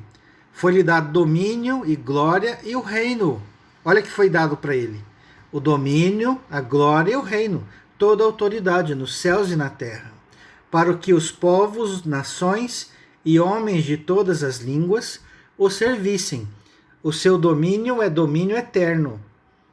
Olha, aparentemente é eterno, mas nós vamos ver qual é a palavra que está aqui no hebraico. Que não passará, e o seu reino jamais será destruído. Então olha o slide Daniel 7,14, em vermelho, nós temos a palavra Olam, um longo período de tempo indeterminado. E lembra o texto de Isaías 9, que Jesus seria chamado Pai Eterno? Lá é a palavra ad. Também significa eterno, enquanto, até. E essa palavra olã, um longo período de tempo indeterminado. Então o reino, o domínio e a glória que o ancião de dias deu para Jesus é por um olã. Lembre-se que dependendo do assunto, um olã ele pode variar. Uma semana profética é 7.000 anos. Mas o olã que Jesus toma conta da terra, quanto tempo é? Não sabemos. Sabemos que a terra tem milhões de anos. E não 6.000 anos. Então, quanto tempo que Jesus governa esse planeta? Desde que ela foi constituída. Desde que ela foi criada com vida. Há quanto tempo a humanidade está na Terra? Segundo estudos científicos, há mais de 30, 40 mil anos o ser humano está na Terra. E Jesus tem tomado conta todo este tempo. E vai continuar tomando conta do futuro. Não pense você que Deus com uma varinha mágica vai vir aqui e dar plim e tudo resolvido num piscar de olhos. Não vai ser assim. A natureza não dá saltos. De novo céu e nova terra, novo céu e nova terra. Em ciclos semanais. Lembra lá da Torá? Plantio e colheita a cada 7 anos. Sendo que no 7º ano é o ano de descanso da terra. E são 7 ciclos de 7 anos. 49 ciclos. Até que chegamos no jubileu. E o jubileu profeticamente representa o quê? Quando Jesus completa sua missão e o reino de Deus é implantado sobre a terra. E todos os inimigos foram vencidos debaixo dos seus pés. Sendo o último inimigo a morte. Então nós vimos que esse domínio é por um olã. Vamos ver essa mesma palavra no mesmo livro de Daniel, no capítulo 4, verso 2. Pareceu-me bem fazer conhecidos os sinais e maravilhas que Deus, o Altíssimo, tem feito para comigo. Quão grandes são os seus sinais e quão poderosas as suas maravilhas. O seu reino é reino sempiterno e o seu domínio de geração em geração. O que é sempiterno? Que vive para sempre, contínuo. Então olha o slide do verso 3, a palavra sempiterno, que a Almeida Revista Atualizada colocou. Observe aí nas outras traduções. A King James colocou para sempre. E qual é a palavra que está aí? Olã, um longo período de tempo indeterminado. Então Jesus é o governador da terra por um olã. É o Deus na terra por um olã. Mas o sol, vamos ver o próximo tópico agora. O sol tem hora e tempo para sair. Ora o slide aí do Salmo 104, verso 19. Fez a lua para marcar o tempo, o sol conhece a hora do seu ocaso. Dele se esconder, dele se pôr. Então Deus fez a lua para quê? Para marcar o tempo, os moedes, os tempos determinados. Olha aí a palavra em marrom aí. Lemoadim. A mesma que está lá em Levítico 23, falando das 7 festas. E mais o sábado, a 8ª. São tempos proféticos que o sol se utiliza sobre os homens para levá-los a Deus, se converterem em Páscoa e levá-los até tabernáculo, para que eles possam descansar no sábado do Senhor. Tempos determinados e proféticos. Então o sol sabe quando nascer e quando se pôr no mundo físico e também no mundo espiritual. Segundo Gênesis 1 e 1 Coríntios capítulo 15. Observe agora a seguinte passagem, Salmo 113, verso 3. Do nascimento do sol até o ocaso, do nascimento ao pôr do sol, louvado seja o nome do Senhor. Deus está falando aqui não do sol literal, bonito, belo, também deve ser louvado pela beleza, porque ele traz vida, mas muito mais do que o sol literal é o sol espiritual. Jesus dá a vida eterna. Não se rebele contra este meu anjo, Êxodo 23, Moisés. Pois quem se rebelar contra ele não terá perdão. Então é um anjo que pode perdoar pecados. É um anjo que pode dar a vida eterna. E quem fez isso? O Pai. O Pai deu a Jesus toda a autoridade para ele dar a vida e tirar de quem ele achar conveniente. Próximo slide, Mateus 28, 20. Ensinando-os a guardar todas as coisas que vos tenho ordenado, e eis que estou convosco todos os dias, até a consumação do século. Aqui é Novo Testamento, grego. Vamos ver que palavra que é em vermelho aí. Aion, um longo período de tempo indeterminado. Lembra que eu falei que Olam, em hebraico, e Aion, em grego, tem o mesmo significado? Então Jesus recebe o domínio por um Olam e vai estar conosco até a consumação do Olam. E quando o Olam for consumado? É exatamente isso que nós vamos ver daqui a pouco. Observe o texto de Jeremias 31, verso 35. Assim diz o Senhor que dá o sol para a luz do dia. Yeshua, Jesus. Não vamos ler literal, vamos ler espiritual. E as leis fixas, a lua, os moedes, e as estrelas, os anjos, para a luz da noite, que agita o mar, povo, línguas e nações, e faz bramir as suas ondas, causa ondulações no mar. E segundo o livro de Jó, fala o quê? Que essas águas atingem o abismo e também ao céu, e faz bramir as suas ondas. Senhor dos exércitos é o seu nome. Se falharem estas leis fixas diante de mim, diz o Senhor, deixará também a descendência de Israel de ser uma nação diante de mim para sempre. Mas a terra vai existir para sempre? Não. O sol vai existir para sempre? Não. E depois que o sol acabar e a terra acabar, onde fica Israel? Depois que tudo tiver terminado, não tem mais nação. Depois que tudo tiver terminado, não tem mais motivo de ter Israel e nem nações, porque haverá um só povo e um só rebanho. Mas esse povo não é chamado Israel? Era chamado Israel. Mas quando nós estivermos na eternidade, da eternidade, da eternidade, as coisas que já foram não têm tanta importância. O termo Israel foi usado como um simbolismo para que os homens pudessem entender o espiritual. Ah, mas não tem gente que crê na sombra, crê no Israel literal? Tudo bem. Eles ainda estão nessa fase de entendimento. Mas à medida que vão amadurecendo e galgando degraus mais altos, vão entendendo que essas coisas passam quando se conhece a realidade. Vamos para Ezequiel 37, 22. Farei deles uma só nação na terra, nos montes de Israel, e um só rei será rei de todos eles. Nunca mais serão duas nações, nunca mais para o futuro se dividirão em dois reinos, nunca mais se contaminarão com os seus ídolos, nem com as suas abominações, nem com qualquer das suas transgressões. Levar-los-ei de todas as suas apostasias, em que pecaram, e eu os purificarei. Assim eles serão o meu povo e eu serei o seu Deus. Ah, tá vendo? Não está falando de Israel aqui? Está. Mas observe o texto que eu vou ler agora. O meu servo Davi reinará sobre eles. Quem que é? Jesus. Não é? Ou é Davi? É claro que não é Davi. É Jesus mesmo. Ele vai reinar até quando? Até o término do Olam. Então, quando vai terminar Israel?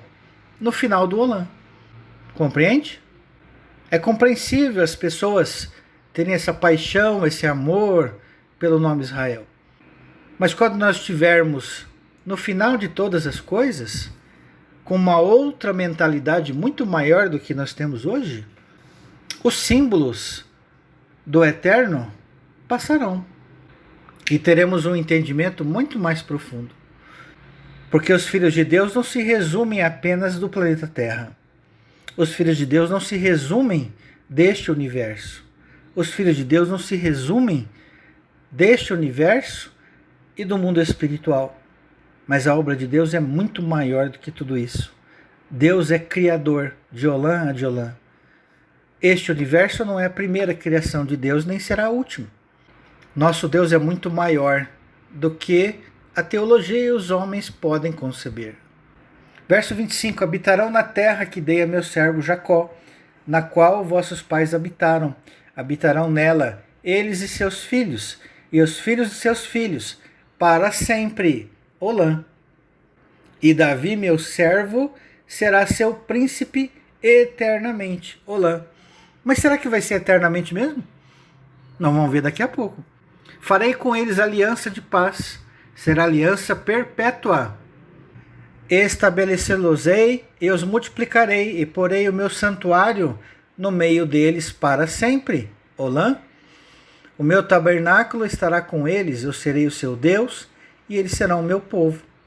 As nações saberão que eu sou o Senhor, que santifico a Israel, quando o meu santuário estiver para sempre no meio deles. Olã? Antes de falar do término da missão de Jesus, vamos mostrá-lo, ele se manifestando fisicamente na terra. O sol se manifesta fisicamente na terra. João capítulo 3, verso 16. Porque Deus amou o mundo de tal maneira que deu seu Filho unigênito, para que todo que nele crê não pereça, mas tenha vida eterna. Porquanto Deus enviou seu Filho ao mundo, não para que julgasse o mundo, mas para que o mundo fosse salvo por ele. Quem nele crê não é julgado, e o que não crê já está julgado, porquanto não crê no nome do unigênito Filho de Deus. O julgamento é este, que a luz veio ao mundo. Olha aí, lembra lá de Gênesis capítulo 1? E os homens amaram mais as trevas do que a luz, porque as suas obras eram más. Pois todo aquele que pratica o mal aborrece a luz, e não se chega para a luz, a fim de não serem arguidas as suas obras. Quem pratica a verdade aproxima-se da luz, a fim de que as suas obras sejam manifestas, porque feitas em Deus. Vamos agora para Mateus 4, verso 12. Ouvindo, porém, Jesus que João fora preso, retirou-se para a Galiléia, e deixando Nazaré, foi morar em Cafarnaum, situada à beira-mar, nos confins de Zebulon e Naftali. Lembra do texto que eu li agora há pouco? Que nos primeiros tempos, Zebulon e Naftali eram trevas, e depois, nos últimos tempos, faria de Zebulon e Naftali um lugar, uma terra de luz, porque o Messias estaria lá. Então, exatamente, Jesus começou a ministrar onde? Em Zebulon e Naftali, para que se cumprisse o que fora dito por intermédio do profeta Isaías. Terra de Zebulon, terra de Naftali, caminho do mar, além do Jordão, Galiléia dos gentios. O povo que jazia em trevas viu grande luz, e aos que viviam na região e sombra da morte, resplandeceu-lhe a luz. Maravilhoso esse texto. Daí por diante passou Jesus a pregar e a dizer: arrependei-vos, porque está próximo o reino dos céus. Então o princípio para sair das trevas e pagar o último centavo qual que é? Arrependimento. Simples assim, fácil de entender, mas difícil de praticar, porque o coração do homem é orgulhoso, soberbo, se considera a última bolacha do pacote.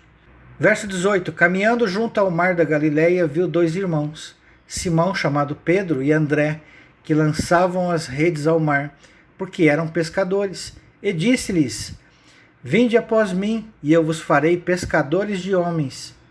Então tiraram os peixes da profundeza do abismo e trazê-los para a luz. Essa era a missão de Jesus e dos discípulos: fazer pescadores de homens, tirá-los do abismo e trazê-los para a maravilhosa luz. João capítulo 8, verso 12. Olha o texto agora. De novo lhe falava Jesus, dizendo: eu sou a luz do mundo. Quem me segue não andará nas trevas. Pelo contrário, terá a luz da vida. Então lhe objetaram os fariseus: tu dás testemunho de ti mesmo, logo o teu testemunho não é verdadeiro. Respondeu Jesus e disse-lhes: posto que eu testifico de mim mesmo, o meu testemunho é verdadeiro. Porque sei de onde vim e para onde vou, mas vós não sabeis de onde venho, nem para onde vou. Vós julgais segundo a carne, eu a ninguém julgo. Vamos agora para João 9, verso 4. É necessário que façamos as obras daquele que me enviou enquanto é dia. A noite vem quando ninguém pode trabalhar. Enquanto estou no mundo, sou a luz do mundo. Mas uma pergunta: Jesus saiu do mundo? Fisicamente, sim, mas espiritualmente não. Ele continua operando no mundo espiritual, assim como ele fazia antes de nascer no ventre de Maria. Ele apareceu a Balaão, apareceu a Abraão, apareceu para Moisés na sarça ardente. Leia lá Atos capítulo 7, o anjo que se manifestou a Moisés na sarça ardente. João capítulo 12, verso 30. Então explicou Jesus: não foi por mim que veio esta voz, e sim por vossa causa. Chegou o momento de ser julgado este mundo, e agora o seu príncipe será expulso. E eu, quando for levantado da terra, trairei todos a mim mesmo. Isso dizia, significando de que gênero de morte estava para morrer. Replicou-lhe, pois, a multidão: nós temos ouvido da lei que o Cristo permanece para sempre. E como dizes tu ser necessário que o Filho do Homem seja levantado? Quem é esse Filho do Homem? Ah, se eles conhecessem Daniel capítulo 7. Ah, se eles soubessem quem era o Messias, jamais o teriam crucificado. Verso 35, respondeu-lhe Jesus: ainda por um pouco a luz está convosco. Andai enquanto tendes a luz, para que as trevas não vos apanhem, e quem anda nas trevas não sabe para onde vai. Enquanto tendes a luz, crede na luz, para que vos torneis filhos de Deus. Jesus disse as coisas e, retirando-se, ocultou-se deles. E, embora tivesse feito tantos sinais na sua presença, não creram nele. Porque é Deus quem desperta, sabemos disso. Para se cumprir a palavra do profeta Isaías, que diz: Senhor, quem creu em nossa pregação? E a quem foi revelado o braço do Senhor? Texto de Isaías: Jesus é o braço do Senhor. Por isso não podiam crer, porque Isaías disse ainda: cegou-lhes os olhos e endureceu-lhes o coração, para que não vejam com os olhos, nem entendam com o coração e se convertam, e sejam por mim curados. Na verdade, devemos entender: Deus não endureceu o coração, mas ele apenas não despertou aqueles fariseus, aqueles religiosos, para não enxergarem o Messias, para que o evangelho chegasse a todas as nações. Isso disse Isaías porque viu a glória dele e falou a seu respeito. Contudo, muito dentre as próprias autoridades creram nele, mas por causa dos fariseus não confessavam publicamente, para não serem expulsos da sinagoga. Então, para não serem expulsos da sinagoga, porque amaram mais a glória dos homens, sua doutrina, do que a glória de Deus. E Jesus clamou, dizendo: quem crê em mim, crê não em mim, mas naquele que me enviou. Será que eles conhecem mesmo o Pai? Será que eles conhecem mesmo Jesus? Por que Jesus disse isso? Ou será que os pastores vão jogar esse texto fora? Quem crê em mim, crê não em mim, mas naquele que me enviou. E quem me vê a mim, vê aquele que me enviou. Jesus é Deus? Sim e não.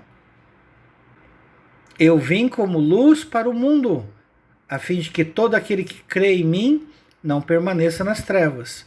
Se alguém ouvir as minhas palavras e não as guardar, eu não o julgo, porque eu não vim para julgar o mundo, e sim para salvá-lo. Quem me rejeita e não recebe as minhas palavras, tem quem o julgue. A própria palavra que tenho proferido, essa o julgará no último dia. Porque eu não tenho falado por mim mesmo, mas o Pai que me enviou, esse me tem prescrito o que dizer e o que anunciar. A doutrina não é de Jesus. A vontade não é de Jesus. A vontade é do Pai. A doutrina é do Pai. É o Pai que enviou o Filho. E sei que o seu mandamento é a vida eterna. As coisas, pois, que eu falo, como o Pai me tem dito, assim eu falo. Próximo tópico: o Messias devolve a procuração. O sol se põe definitivamente. Muita gente vai lamentar, mas é a verdade.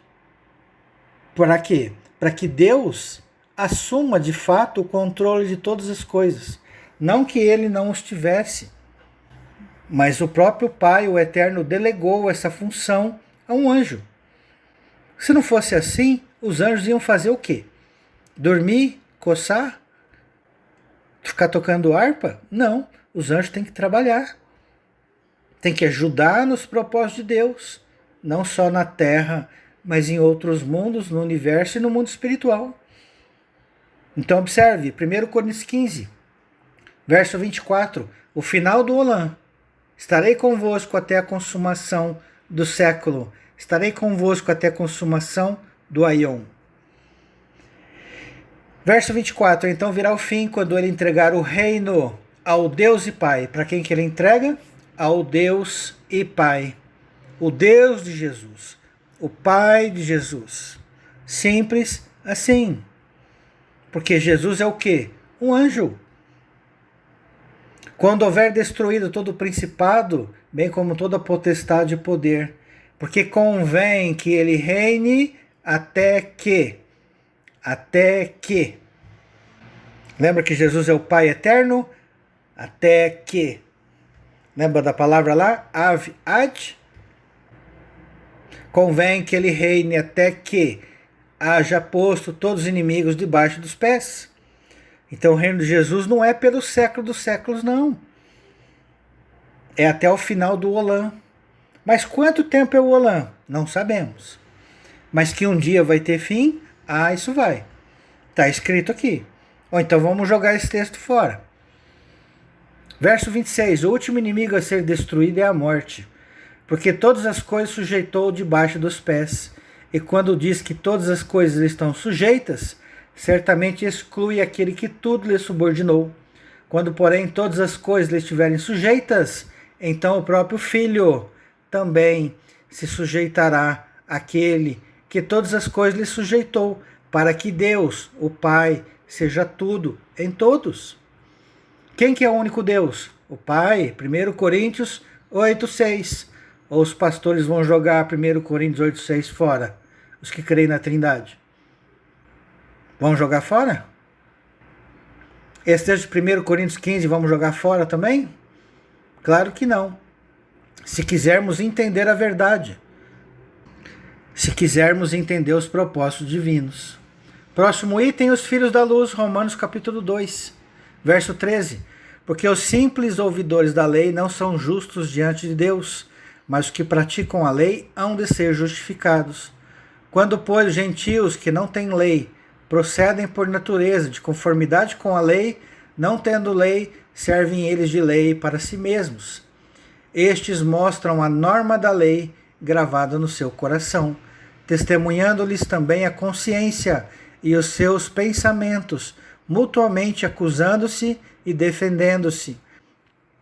No dia em que Deus, por meio de Cristo Jesus, julgar o segredo dos homens, de conformidade com o meu evangelho. Se, porém, tu que tens por sobrenome judeu, e repousas na lei, e te glorias em Deus, que conheces a sua vontade, e aprovas as coisas excelentes, sendo instruído na lei, que estás persuadido de que és guia dos cegos, luz dos que se encontram em trevas. Olha que texto interessante. Que estás persuadido que és guia dos cegos, luz dos que se encontram em trevas, instrutor de ignorantes, mestre de crianças, tendo na lei a forma da sabedoria e da verdade. Tu, pois, que ensinas a outrem, não te ensinas a ti mesmo? Tu que pregas que não deve furtar, furtas? Então, Romanos 2 começa a falar do verdadeiro judeu. O judeu interior, circuncidado, não no prepúcio, mas no coração. O verdadeiro judeu, aquele que o é interiormente. A verdadeira circuncisão. Vamos agora para Efésios 5, verso 5. Sabei, pois isto, nenhum incontinente ou impuro ou avarento, que é idólatra, tem herança no reino de Cristo e de Deus. Ninguém vos engane com palavras vãs, porque por estas coisas vem a ira de Deus sobre os filhos da desobediência. Portanto, não sejais participantes com eles, pois outrora éreis trevas. Todos nós éramos trevas. Porém, agora sois luz do Senhor. Andai como filhos da luz. Porque o fruto da luz consiste em bondade, justiça e verdade. provando sempre o que é agradável ao Senhor. E não sejais cúmplices nas obras infrutíferas das trevas. Antes, porém, reprovai-as, porque o que eles fazem em oculto, o só referir é vergonha. Mas todas as coisas, quando reprovadas pela luz, se tornam manifestas, porque tudo que se manifesta é luz. Pelo que diz: desperta, ó tu que dormes, levanta-te de entre os mortos, e Cristo te iluminará. Portanto, vedes prudentemente quando andais, não como nécios, e sim como sábios, remindo o tempo, porque os dias são maus, aproveitando o tempo, porque os dias são maus, usando bem o tempo, porque os dias são maus. Vamos agora a 1 João 2, verso 8. Todavia vos escrevo novo mandamento, aquilo que é verdadeiro nele e em vós, porque as trevas se vão dissipando e a verdadeira luz já brilha. Aquele que diz estar na luz e odeia seu irmão até agora está nas trevas. Aquele que ama seu irmão permanece na luz, e nele não há nenhum tropeço. Aquele, porém, que odeia seu irmão está nas trevas, preste atenção, e anda nas trevas, e não sabe para onde vai, porque as trevas lhe cegaram os olhos. Filhinhos, eu vos escrevo, porque os vossos pecados são perdoados por causa do seu nome. Vamos agora para 1 Pedro 2, verso 7. Para vós outros, portanto, os que credes, é a preciosidade, mas para os descrentes, a pedra que os construtores rejeitaram, essa veio a ser a principal pedra angular, e pedra de tropeço, e rocha de ofensa. São estes os que tropeçam na palavra, sendo desobedientes para o que também foram postos. Vós, porém, sois raça eleita, sacerdócio real, nação santa, povo de propriedade exclusiva de Deus, a fim de proclamardes as virtudes daquele que vos chamou das trevas para a sua maravilhosa luz. Vós sim, que antes não erais povo, mas agora sois povo de Deus, que não tinhas alcançado misericórdia, mas agora alcançastes misericórdia. Próximo item: Deus, a verdadeira luz, luz que é eterna, brilhará para todo sempre, de Olã a de Olã. Salmo 118, verso 27. O Senhor é Deus, Ele é a nossa luz. Adornai a festa com ramos até as pontas do altar. Aqui é o tetagrama, Yud-Rei, Vav-Rei, onde está a palavra aqui, Senhor. Yahvé é Deus, Ele é a nossa luz. Vamos agora para Isaías 60, verso 19. Nunca leste, mas te servirá o sol para a luz do dia, nem com o seu resplendor a lua te alumiará, mas o Senhor será a tua luz perpétua. Yahvé será a tua luz perpétua, o teu Deus e a tua glória.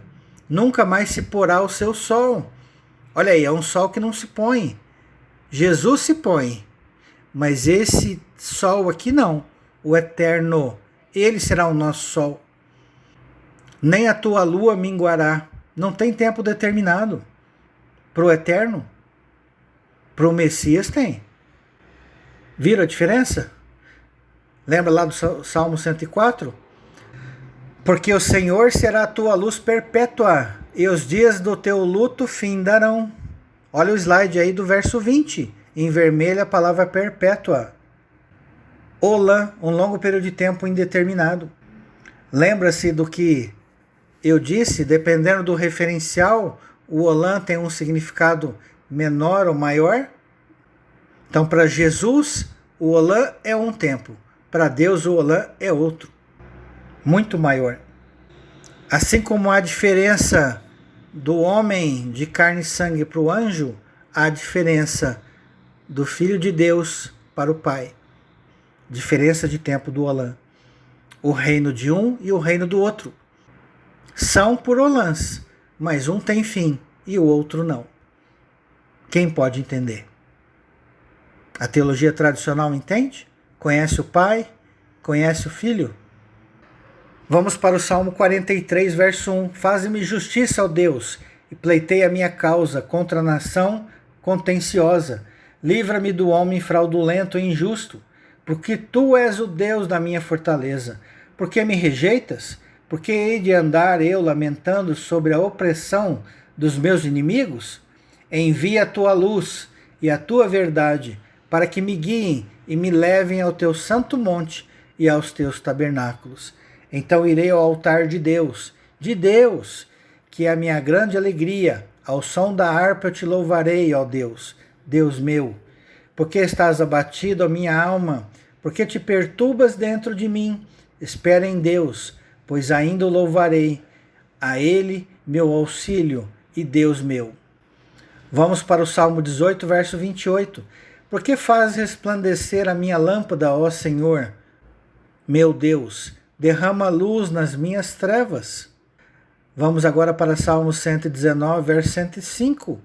Lâmpada para os meus pés é a tua palavra, e luz para os meus caminhos. Vamos agora para Apocalipse 22, verso 1. Então me mostrou o rio da água da vida, brilhante como cristal, que sai do trono de Deus e do Cordeiro, do Pai e do Cordeiro. Viram a diferença? No meio da sua praça, de uma outra margem do rio, está a árvore da vida, que produz 12 frutos, dando seu fruto de mês em mês. E as folhas da árvore são para a cura dos povos. Nunca mais haverá qualquer maldição. Por quê? Porque todos estarão salvos. Nela estará o trono de Deus e o do Cordeiro. Nela estará o trono de quem? De Deus. E de quem mais? Do Cordeiro. Os seus servos o servirão, contemplarão a sua face, e na sua fronte está o nome dele. Então já não haverá noite, nem precisam eles de luz de candeia, nem da luz do sol, porque o Senhor Deus brilhará sobre eles, e reinarão pelos séculos dos séculos. Olã Adiolan, Aion Ho Aion. Eu já falei em outros estudos que não está falando do sol literal. Muita gente acha que no novo céu e nova terra não vai ter sol. É um gravíssimo erro. A Bíblia é um livro espiritual para pessoas espirituais. Se não houver discernimento espiritual, a pessoa não vai entender os textos. Vai ficar na superficialidade. Então, quem é o nosso sol? É o Eterno. O sol que vai guiar os nossos passos. E seremos ensinados pelo Senhor. Ele é o nosso sol. Simples assim. Não está falando de sol, estrela, que vai causar dia na terra e a lua vai causar noite. Entende? São coisas distintas. Leis físicas e leis espirituais.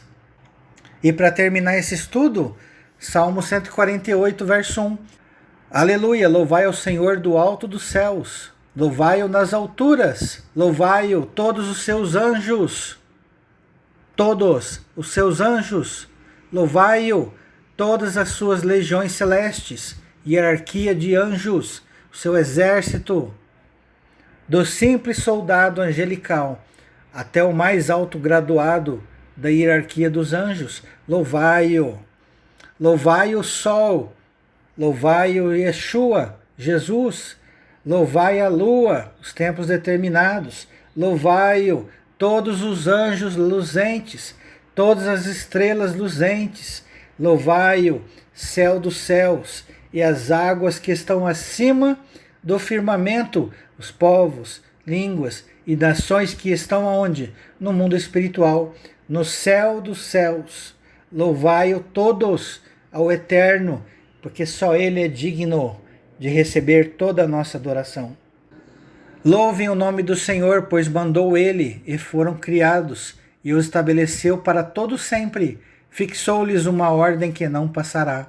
Louvai ao Senhor da terra, monstros marinhos e abismos todos. Olha que interessante. Até o mundo das trevas deve louvar a Deus, ao Eterno. Fogo e saraiva, neve e vapor, e ventos procelosos que lhe executam a palavra. Montes e todos os outeiros, árvores frutíferas e todos os cedros, feras e gados, répteis e voláteis, reis da terra e todos os povos, príncipes e todos os juízes da terra, Todas essas palavras que eu usei aqui são tipos de pessoas. É claro que a natureza também tem vida, é claro que a natureza também louva a Deus, de certa maneira. Porque todos eles têm fôlego de vida, a planta, as aves, os peixes, os animais. Todos têm ruar, todos têm fôlego de vida. Mas aqui está falando dos homens, dos tipos de homens que estão sobre a terra. Árvores frutíferas, os cedros, os outeiros, os montes, os reinos, rapazes e donzelas, velhos e crianças, louvem o nome do Senhor, porque só o seu nome é excelso. A sua majestade é acima da terra e do céu. Ele exalta o poder do seu povo, o louvor de todos os seus santos, dos filhos de Israel, povo que lhe é chegado, mais próximo. Aleluia. Então que fique bem claro, o reino do Messias tem princípio e tem fim. Alfa e ômega, o princípio e o fim. Porém, o eterno nosso Deus, o Pai, é de Olã a Adiolã, o único que não passará. Quem puder entender, que entenda. Quem quiser ainda ficar nas sombras, que fiquem. Porque Jesus é sombra do eterno. E a realidade é o próprio Pai, o próprio eterno. Ele nos guiará por toda a verdade. Ele nos instruirá pelo século dos séculos. Ele é o nosso único Deus. Louvai-o. Toda a criação que haja debaixo do céu e nos céus, no mundo físico e no mundo espiritual. Espero que os irmãos tenham gostado de mais um estudo. Um abraço a todos e Shalom, Shalom.